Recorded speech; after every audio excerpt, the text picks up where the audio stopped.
Initial problem of Pakistan. Introduction. The emergence of Pakistan after a long, arduous freedom movement was in fact a great victory of the democratic idea of life. The Indian Muslim happily and valiantly laid down their lives and properties to achieve the destination in which they saw the fulfillment of their dreams of living an independent life from Hindus or British dominance.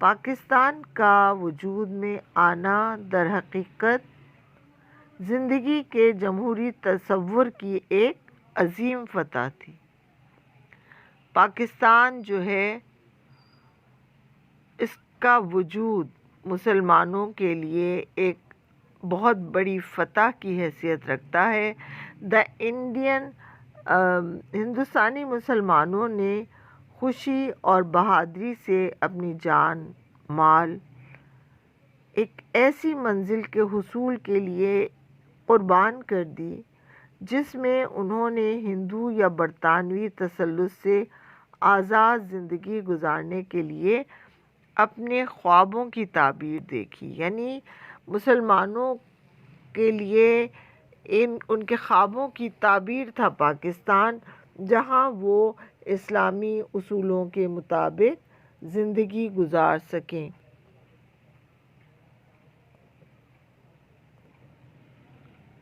Initial problems ہیں پاکستان کی۔ Initial difficulties of Pakistan: choice of capital and establishment of government, بچوں سرمایہ کا انتخاب اور حکومت کا قیام۔ پاکستان کو سب سے پہلا جس مسئلے کا سامنا کرنا پڑا وہ حکومت بنانے کے لیے اپنے ایک دارالحکومت دارالخلافہ کا قیام تھا کہ کس شہر کو پاکستان کا کیپٹل سٹی بنایا جائے، اور قائد اعظم نے سیکریٹریٹ قائم کرنے کے لیے کراچی کو پاکستان کا دارالحکومت چنا، کیونکہ وہ سب سے بڑا شہر تھا پاکستان کا۔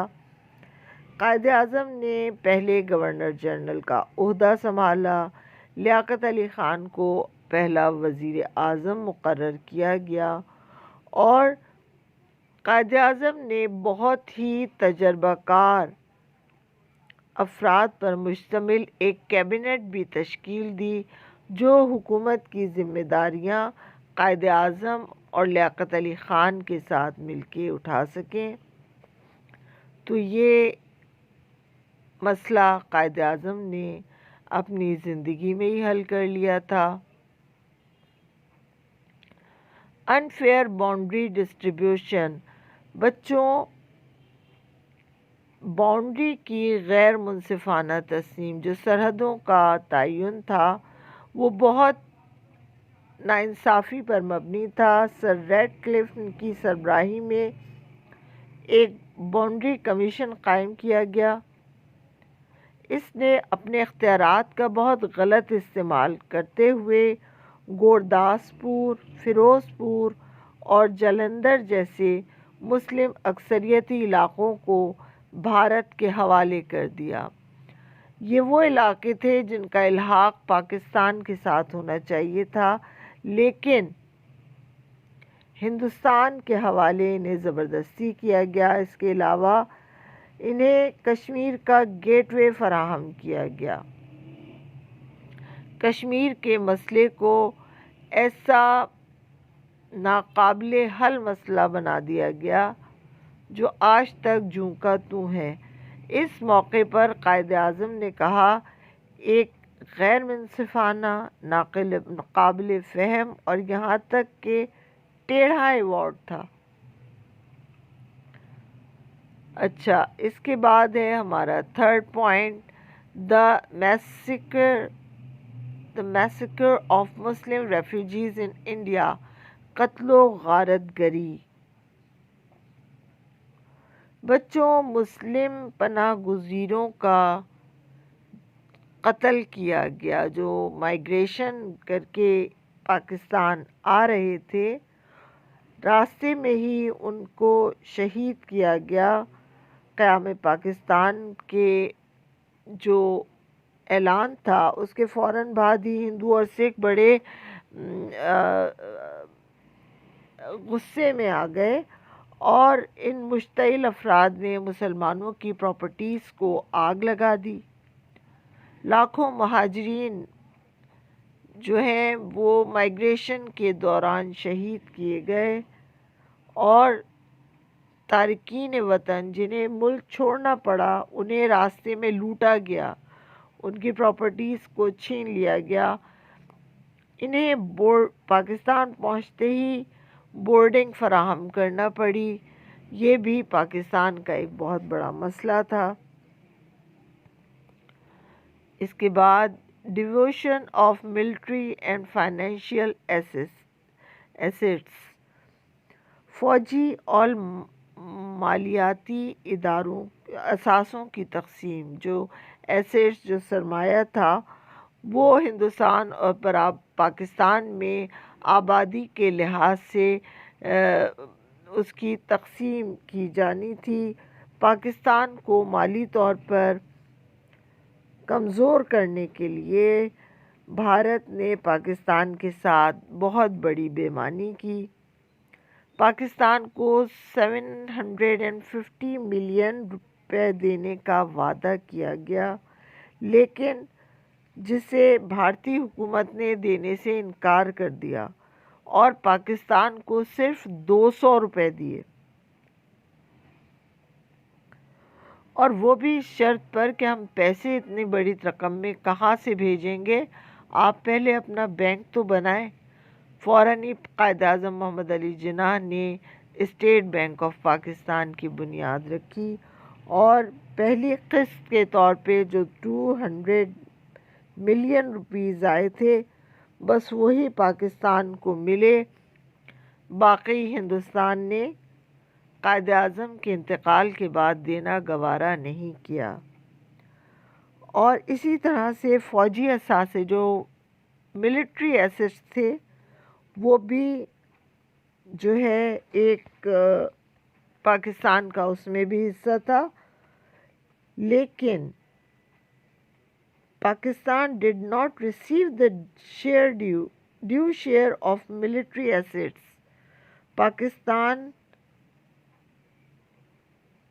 جو ہے اس کو وہ واجب الادا شیئر ملٹری ایسٹس کا بھی نہیں ملا۔ دس ڈس آنیسٹی جو ہے put Pakistan into a great difficulty, اور پاکستان کو بڑی مشکلات کا سامنا کرنا پڑا۔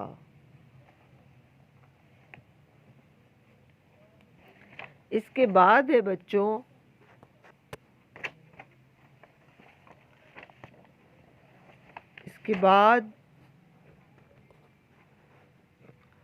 کینال واٹر ڈسپیوٹ، یعنی نہری پانی کا مسئلہ۔ بچوں، پاکستان میں بہنے والے زیادہ تر دریا ہندوستان سے نکلتے تھے، اور 1948 میں قائد اعظم کے انتقال کے فوراً بعد ہندوستان نے پاکستان پر نہری پانی کا فراہمی بند کر دی، تاکہ پاکستان جو ایک زرعی ملک ہے اس کو نقصان پہنچایا جا سکے۔ 9 ستمبر 1960 کو جو ہے دونوں ملکوں کے درمیان نہری پانی کے تنازع پر ایک معاہدہ ہوا، جسے انڈو پاک تاریخ میں سندھ طاس معاہدہ یا انڈس بیسن ٹریٹی کہتے ہیں۔ اس کے بعد ہے کانسٹیٹیوشنل پرابلم، آئینی مسئلہ۔ بچوں، آئین جو ہے پاکستان میں جو پہلا آئین بنا وہ 1956 کو بنا۔ اس سے پہلے پاکستان کی جو آئین ساز اسمبلی بنائی گئی تھی، اس آئین ساز اسمبلی کو بنتے ہی توڑ دیا گیا، اور پاکستان 8 سال تک آئین سے محروم رہا، اور یہ محرومی پاکستان کی جو ہے وہ جمہوری ترقی میں بڑی رکاوٹ ثابت ہوئی۔ یہ بہت بڑا مسئلہ تھا پاکستان کا. اینیکسیشن آف پرنسلی اسٹیٹس، ریاستوں کا الحاق. بچوں، جو ریاستیں ہندوستان کی تمام ریاستوں کو یہ حق دیا گیا کہ وہ جس کے ساتھ چاہیں منسلک ہو جائیں، الحاق کر لیں. چاہے وہ ہندوستان کے ساتھ رہنا چاہیں تو ہندوستان کے ساتھ رہیں، پاکستان کے ساتھ رہنا چاہیں تو پاکستان کے ساتھ رہیں.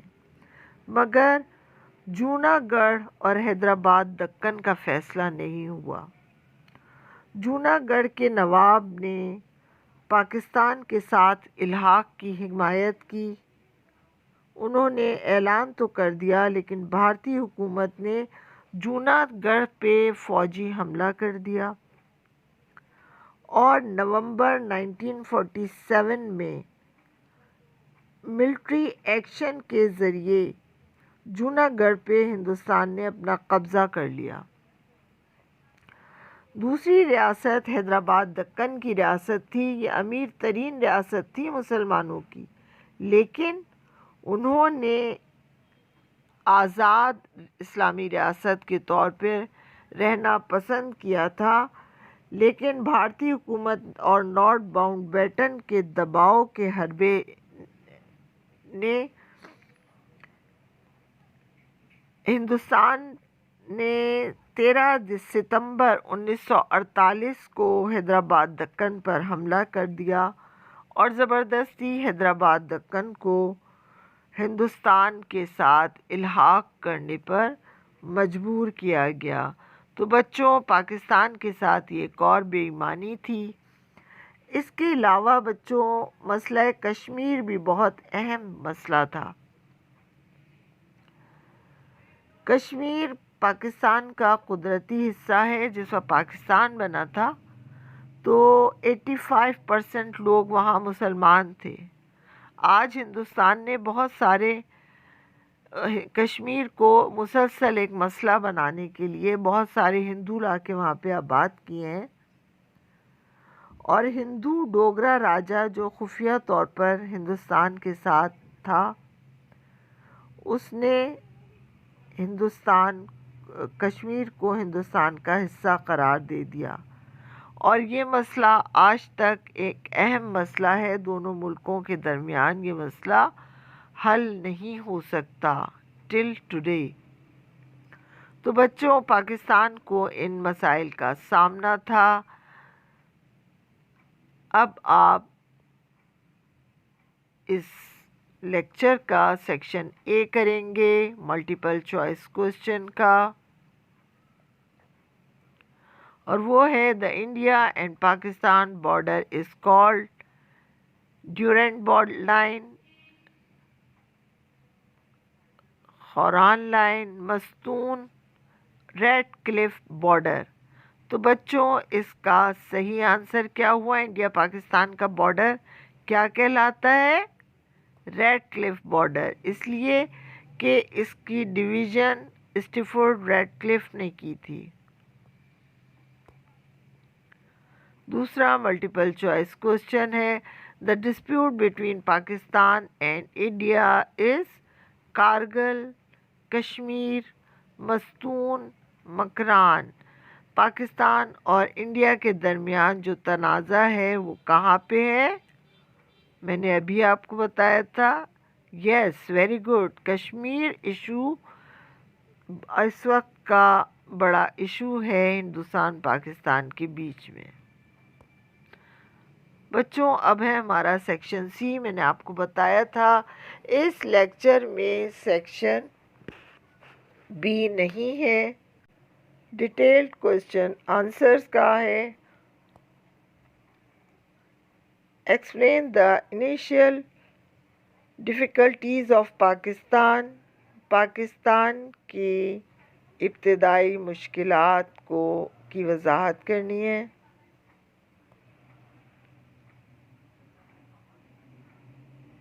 آپ ایک ابتدائی پیراگراف لکھیں گے. انٹروڈکشن کے طور پہ۔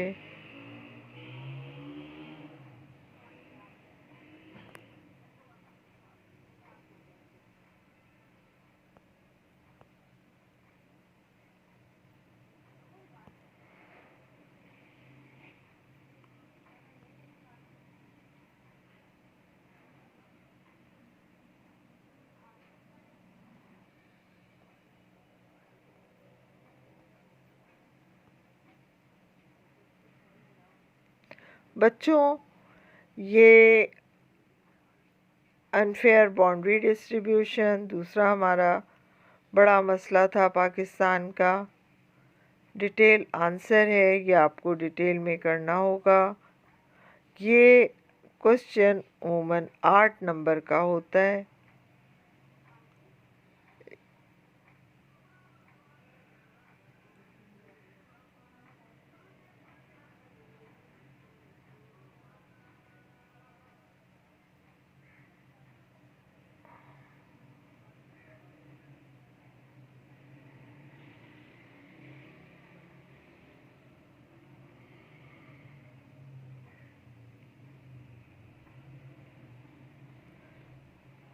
بچوں، یہ آپ کے پاس 7 جو ہیں تقریباً پاکستان کی ابتدائی مشکلات ہیں۔ ان پرابلمز میں سے کچھ پرابلم قائد اعظم نے اپنی زندگی میں ہی حل کر دی تھی، کچھ پرابلمز پاکستان بننے کے کافی عرصے بعد سالو ہوئیں، اور کشمیر پرابلم جو ہے بچوں، یہ ابھی تک ایک بہت بڑا مسئلہ رہا ہے۔ کانسٹیٹیوشنل پرابلم میں 1956 میں حل ہوئی، پاکستان کا پہلا کانسٹیٹیوشن بنا، اور اس کے بعد وہ ختم ہوا۔ 1962 میں پاکستان کا دوسرا کانسٹیٹیوشن بنا، اور 1973 میں پاکستان کا تیسرا کانسٹیٹیوشن بنا، جو ابھی تک ملک میں نافذ ہے۔ پھر پاکستان کی یہ 7ویں پرابلم جو تھی،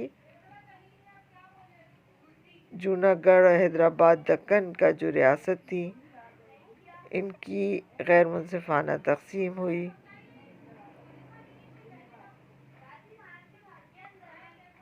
اس کے بعد ہے کنکلوژن۔